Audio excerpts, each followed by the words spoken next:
Okay, we are recording. I am Brandon Polite, Associate Professor of Philosophy at Knox College in Galesburg, Illinois. And I'm joined by Nick Riggle, who is Associate Professor of Philosophy at the University of San Diego in San Diego, California. So, Nick, thank you so much for joining me again. Yeah, my pleasure. Glad to be back. Oh, I'm happy to have you. And I should note, I didn't mention this like a minute ago while we were talking, but this is episode number 50. So Hey, you're like, nice. you're the star of this show, right?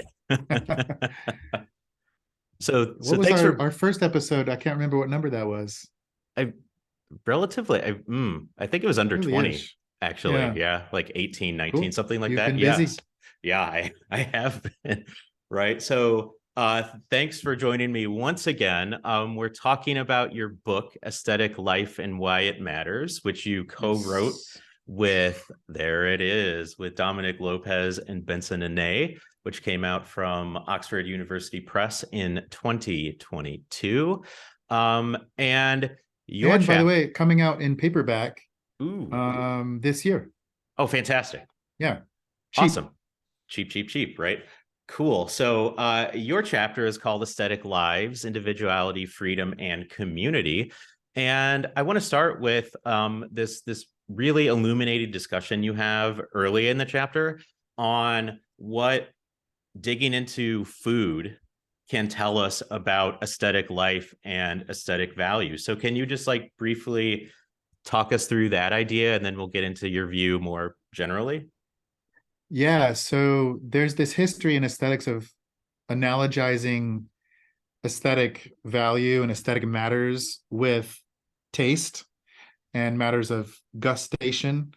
Um, and so I thought it'd be fun to, kind of work out a similar analogy, but for the communitarian, which is the view I develop about aesthetic value and aesthetic life. Um, and so my communitarian take on the like taste is important in aesthetic life has to do with food, and really it has to do with the metaphysics of food.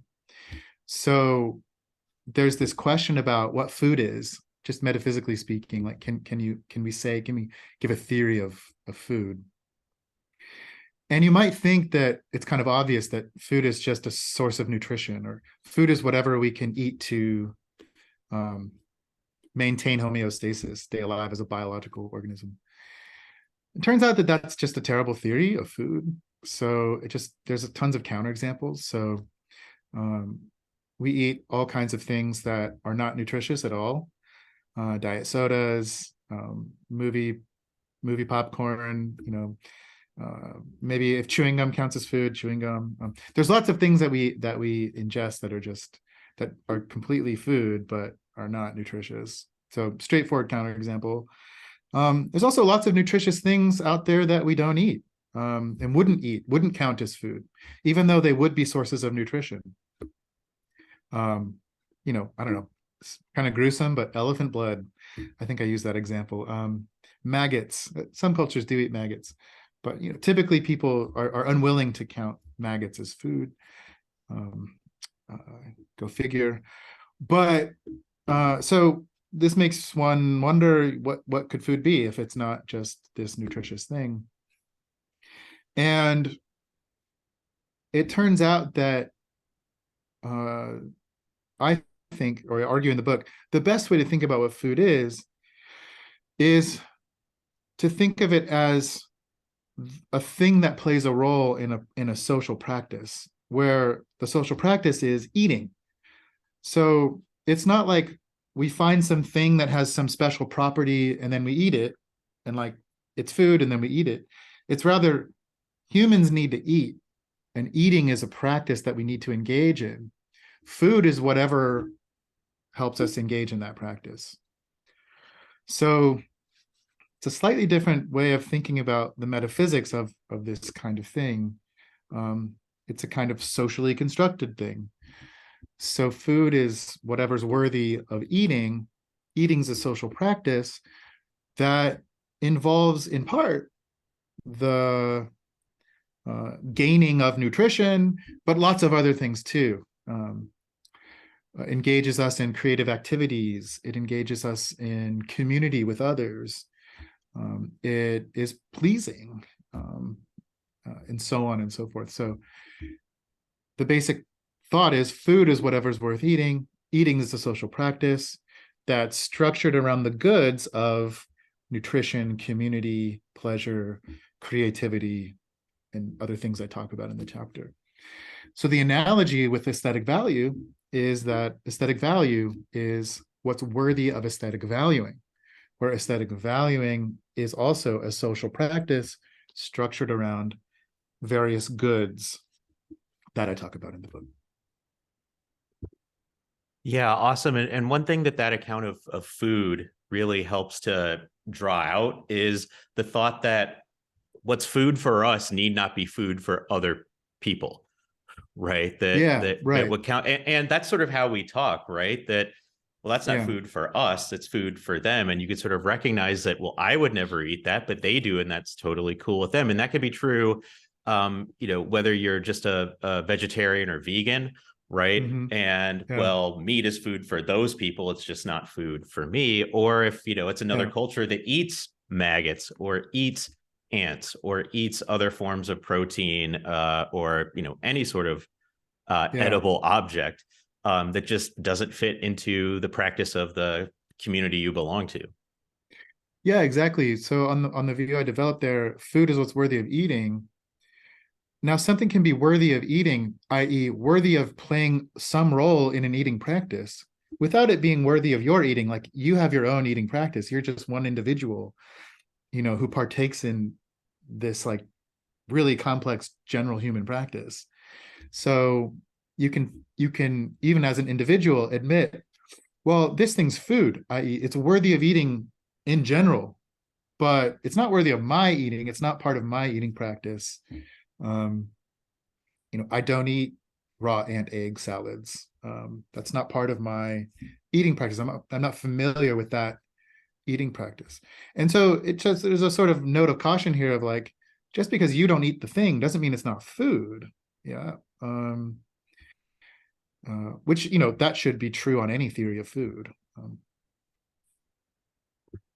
Yeah, awesome. And that, what we're discussing right now relates to something that I talked about with your co-author, Dom Lopez, right? Mm, With respect to his chapter having to do with the incommensurability of values across different aesthetic practices, right? And so, as we're describing it, this may be food for those people, it's not food for us, but I, as an outsider, could recognize it's food for them, and that's totally cool with me. It's not that, a recognition necessarily that my particular food practice, of the community I belong to, rather, is somehow superior to the other one, which is necessarily inferior, right?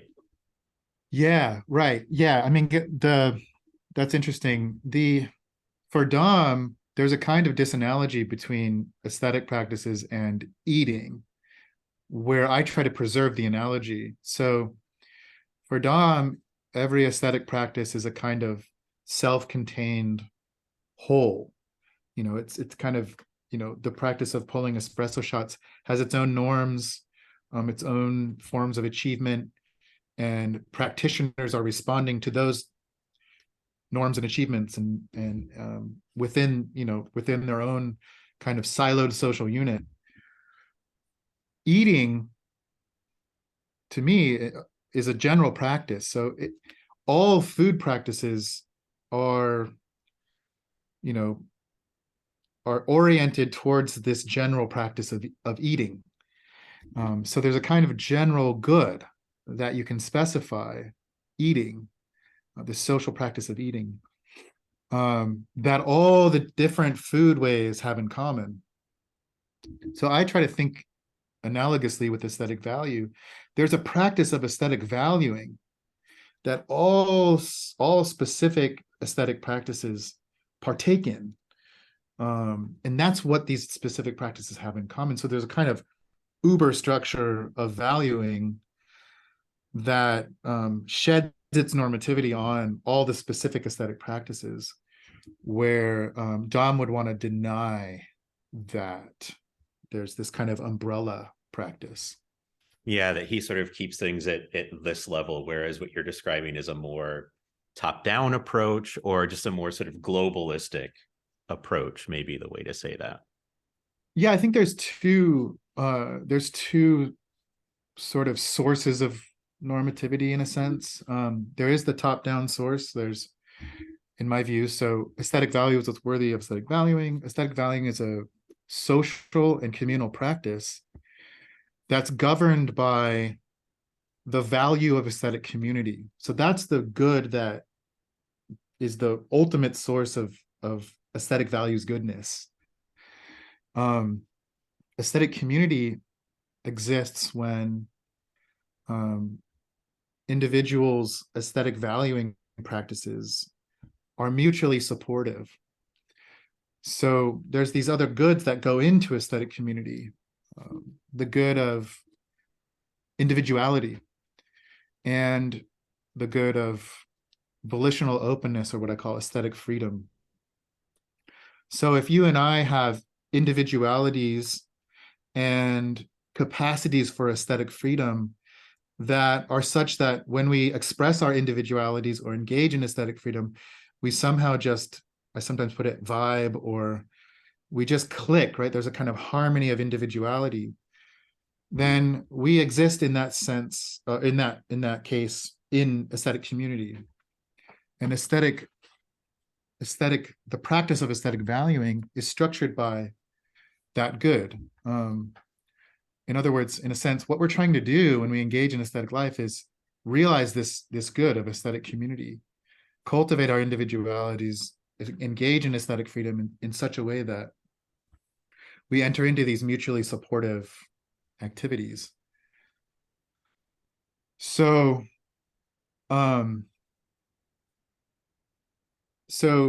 yeah, that's the uber good. But there's also the things that can be plugged into the practice that have their own properties. And we find them having these properties and as it were, notice that they can be plugged into the practice given that they have these properties. So, it might be that something is just kind of pleasing to look at. Being pleasing to look at, in my view, isn't an aesthetic value in and of itself. It's just, there's something that's pleasing to look at. But it might be such that once you notice that it has that property, you realize, oh, it's good for the practice of aesthetic valuing. I can now take this up and share it with you, or imitate it in my own aesthetic life, or, attach myself to it in a way that somehow cultivates my individuality. And so that would be a kind of bottom-up source that can be made into an aesthetic good once it's taken up into a practice of aesthetic valuing. You can see the analogy with food pretty directly. You might find, oh, this thing is, I put it in my mouth and my mouth tingles. It's a chili pepper with no nutritional value. But nonetheless, like, let's add this to corn and squash dishes because those are kind of starchy and boring. And when you do that, you get like an amazing cuisine, right? Yeah. Awesome. So you're looking at or thinking about it in terms of the way in which the top down and bottom up interact with one another in this sort of reciprocal process, which is really cool. And on the topic of the sort of top down, as you were talking about it, the relationship between community and individuality and freedom, which are obviously, the subtitle of your chapter, those are the three words that belong there, right? You talked about how, and this is what we talked about last time I interviewed you, right? On the communitarian account, it's, when people click with one another or they vibe with one another, right? And, with the notion of clicking though, right, the verb leads to the sense of click, the noun, right, with the QUE at the end, right? Like the social group you belong to. And typically we think of those as problematic, right? They're exclusionary in certain ways, right? And I almost feel like as you were talking, this sort of popped in my head, right? That, say you're the skater kid and I'm the goth kid, right? that doesn't mean we can't belong to a community together, right? Like that's the whole point of the movie The Breakfast Club, right? Is that these people with their own, different styles and senses of individuality and the particular social cliques in that high school that they belong to, right, somehow are able to get along with one another and respect and appreciate each other's individuality, and help reinforce that with respect to one another. And so, yeah, your Yeah. view is giving us like the Breakfast Club in philosophical form, which I think is really awesome. So John Hughes had a huge impact on you, I see. I love the Breakfast Club. Actually, it's funny. I was just thinking about the Breakfast Club the other day because I'm writing a paper on the sort of norms of the normative structure of hanging out. And it struck me that, that's a great movie. That's a great hang movie, right? Like the forced hang, the detention hang. Um, anyway, yeah, no, that you're exactly right. I love that way of putting the point. A lot of people think of aesthetic community as, just we just share something, right? We both like the punk aesthetic, so we're an aesthetic community. To me, that's not the best way to define aesthetic community. To me, aesthetic community is this, as I put it, this mutually supportive, this clicking of individualities. We might click or harmonize because we share stuff, like we're both punk. But I think both being punk is not enough. It's not sufficient for us to have this harmony of individuality. It's not like all punks get along, right? Quite the opposite. And so, we could also be very different and still find this harmony of individuality. You know, a lot of my students don't know who Siskel and Ebert are, but sometimes I use them as an example because they didn't always agree. Often they really strongly disagreed, but they nonetheless, in their conversations, had this kind of way of vibing, of this way of riffing off of each other's different opinions to kind of amplify their own, deepen their own. And I think that's a nice example where you can have aesthetic community without this convergence in viewpoints. Yeah, that's a fantastic example. And that relates to something, if I recall properly, that you talk about in the chapter, which is a world where we all agree about everything aesthetically, just Yeah, isn't a world worth living in, right? It's way yeah, more boring if we all agree. And so, the interesting stuff comes about yeah. when we have conflicting views and we have conflicting tastes and we have conflicting styles and preferences and so on, that's what makes life worth living, at least aesthetic life. Yeah, I've thought about this a lot because it's from Alexander Nehamas in his book Only a Promise of Happiness. He imagines a world where everyone shares aesthetic opinions. They all find beauty in the same place. And he calls that world a nightmare. And a lot of people are inclined to agree with him, and I am too, but I've always kind of wondered what was so bad about it. In the book, it almost seems like it's taken for granted, like it's just obviously bad. But on the other hand, I was thinking if I found myself at a party and I walked up to someone who just, I don't know, had my similar aesthetic. We started talking. Hey, that person, they're also like, they look kind of like we're in the same things, and start talking. It turns out they also love the same things I love, and we start talking, and it's like, yeah, this is amazing. Oh, it's amazing because of that. Totally agree. Like, and then I saw this movie and I liked it. I liked it too. Suddenly just go on and on. It's like we just like the same stuff. And you think it's kind of nice, right? I just found a friend, or someone who I can talk to about aesthetic things. Um, and then so the question would arise about what's wrong with maybe a lot of people being like that, maybe a whole world. It's not so obvious, what's wrong. And I think I've come to appreciate this thought that what's really wrong is not so much the sameness. It's that it would seem that in that world we're not exercising a capacity that's at the heart of aesthetic life, because it's at the heart of aesthetic community, which is the capacity for discretionary valuing.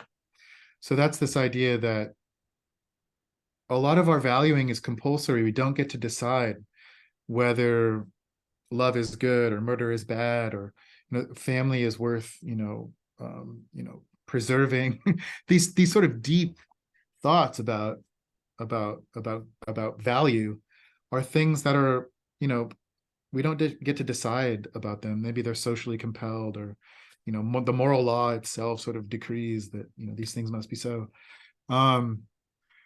But nonetheless, we still have this ability to sort of just make decisions. Like we can just decide to get into punk, decide to wear all black, decide to read, uh, Plato and not Aristotle or whatever. And so in a world like ours, where we're actually exercising this discretion, it just turns out that we exercise it differently. We're exposed to different things. We're influenced by different people. We grow up in different environments. And when you exercise this capacity, you just kind of relied upon different things in your life, and you become a particular individual who values in a particular way.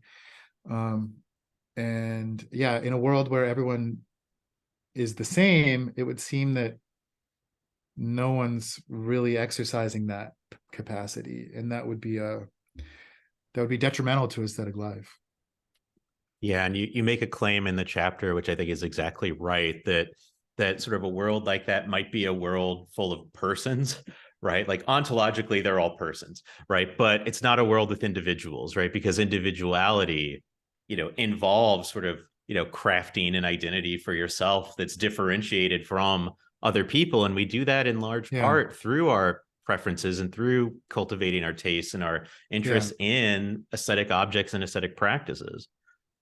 Yeah, and I'm even open to one of the sort of mistakes I've found in the literature is to think that individuality means unique.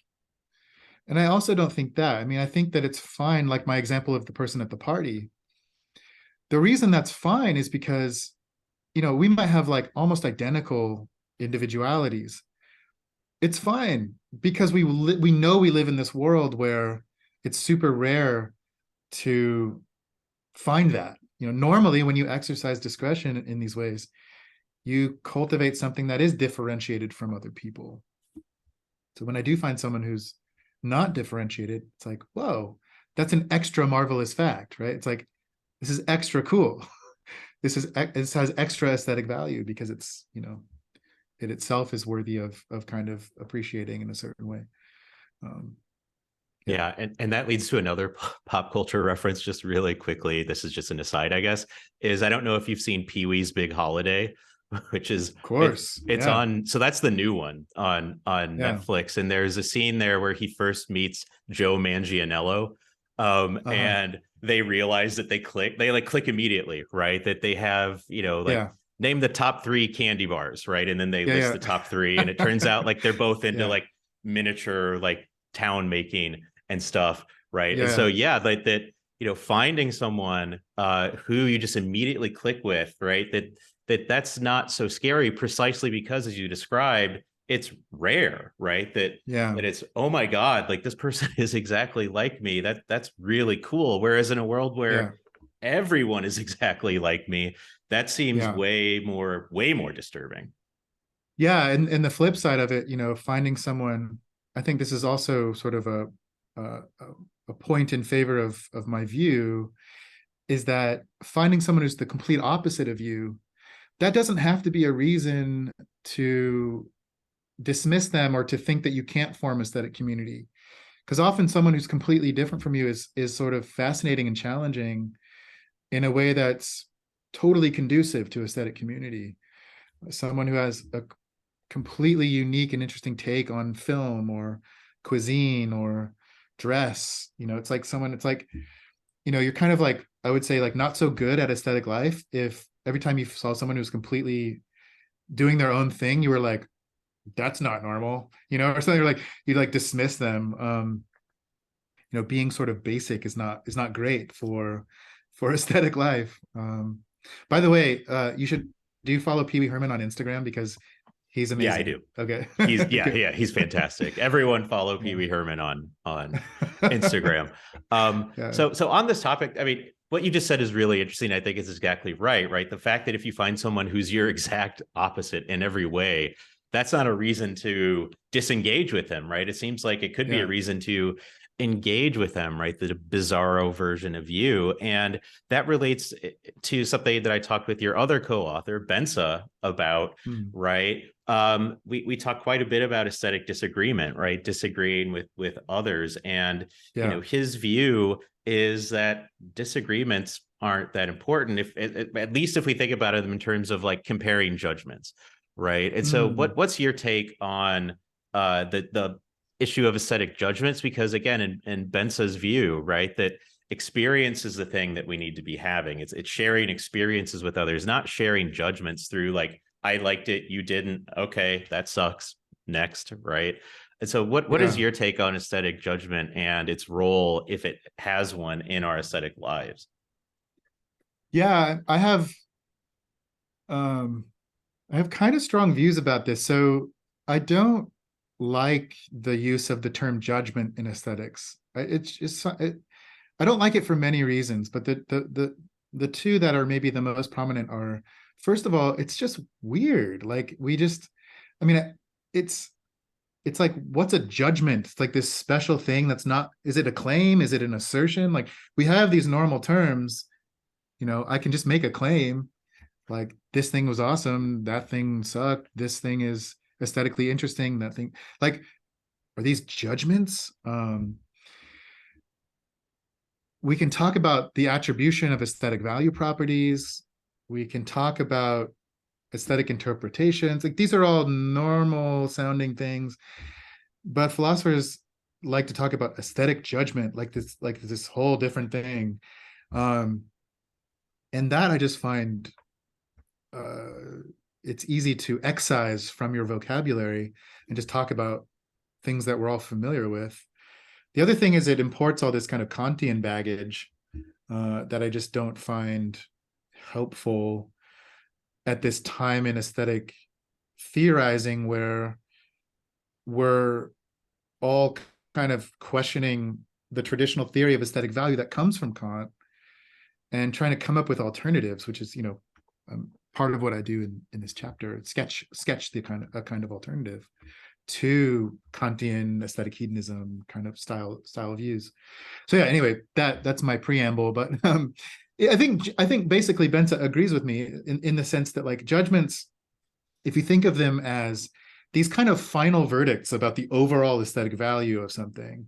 So it's like, I hereby declare with my Clement Greenberg hat on that this sucks, right? Or I hereby declare with my, with my pure eye that this thing is aesthetically amazing. That's if that's what you have in mind, then I'm very, very against aesthetic judgment.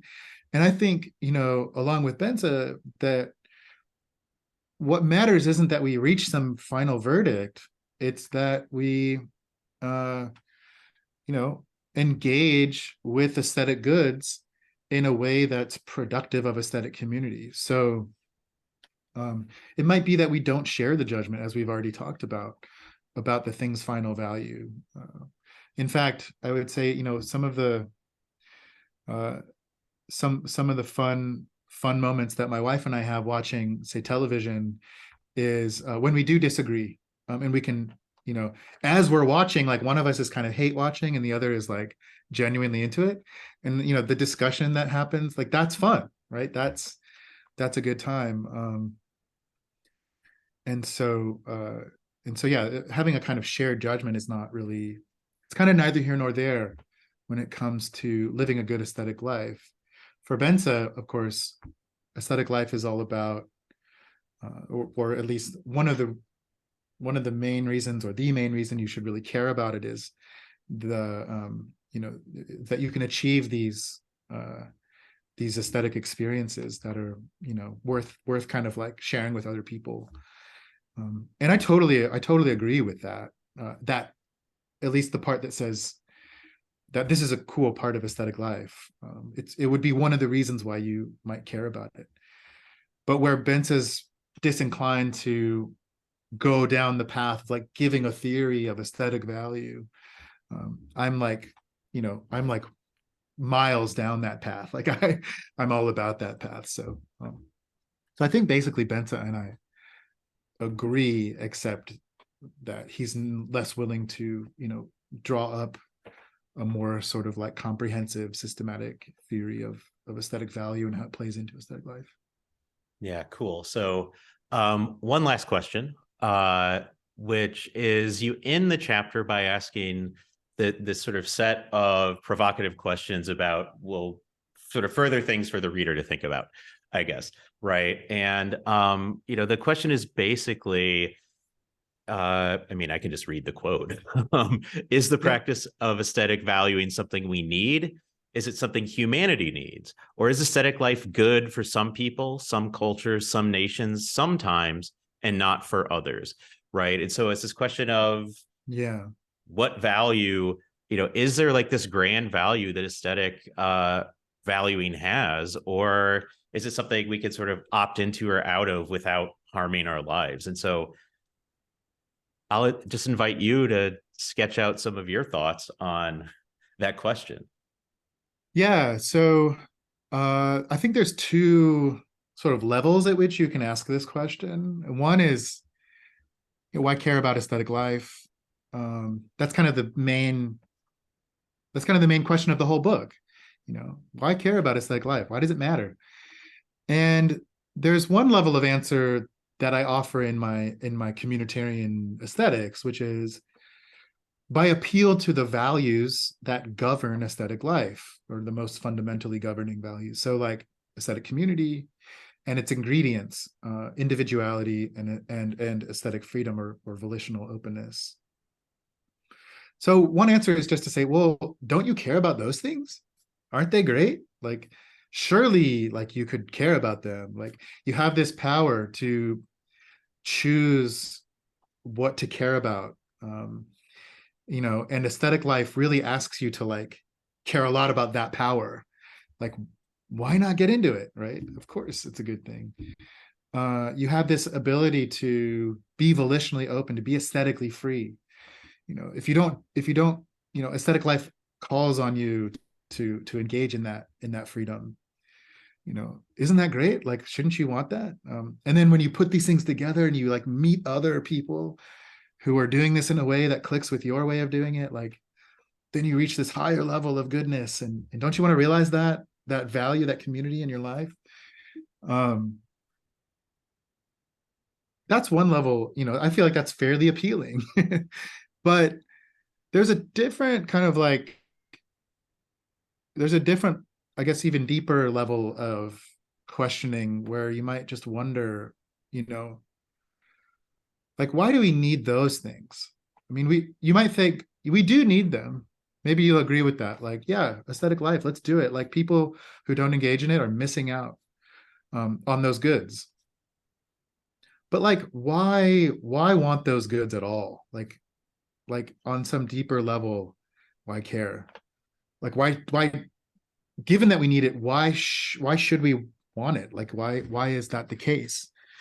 And that's something that I don't address in the book. And the resources for addressing it, I think, need to be drawn from some deeper source. I mean, one answer is an answer I develop in a new book called This Beauty, which the thought is there that aesthetic valuing, the kind of communal social practice of aesthetic valuing, is a kind of existential resource. So at its heart is the fact that when you value in this way, a deep existential question about why you should value your life at all is reliably answered. And that's why engaging in the practice is good on a deeper level, because the fact is, the existential question is, why should you value this life that you didn't choose?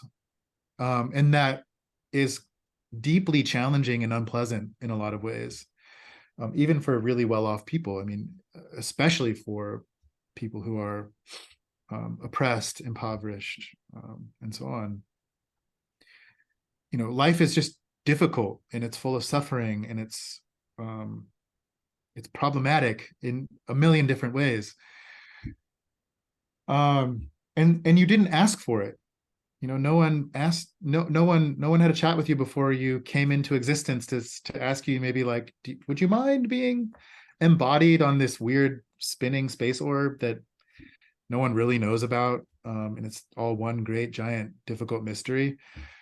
And the thought is, maybe we could never answer that question in a deeply direct and satisfying way, but nonetheless, you can engage in a practice where that question gets kind of answered.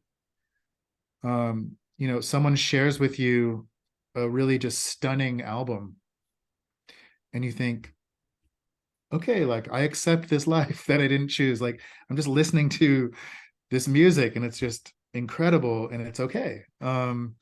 Or whatever, natural beauty, painting, fashion. Like, we draw on these different sources of aesthetic goodness. And of course, once you have this practice that sort of is deeply existentially satisfying in that way, you can do other things with it. You can make things that aren't so existentially satisfying, but that are fun, and so on and so forth. So the existential thing is one path. Another is something I'm exploring, which is just the idea that I'm going for like big ticket answers. So the other one is that aesthetic value is just the highest good. And so, I mean, if you can make that case, then the question's quite straightforwardly answered. Why care about it? It's the best thing, right?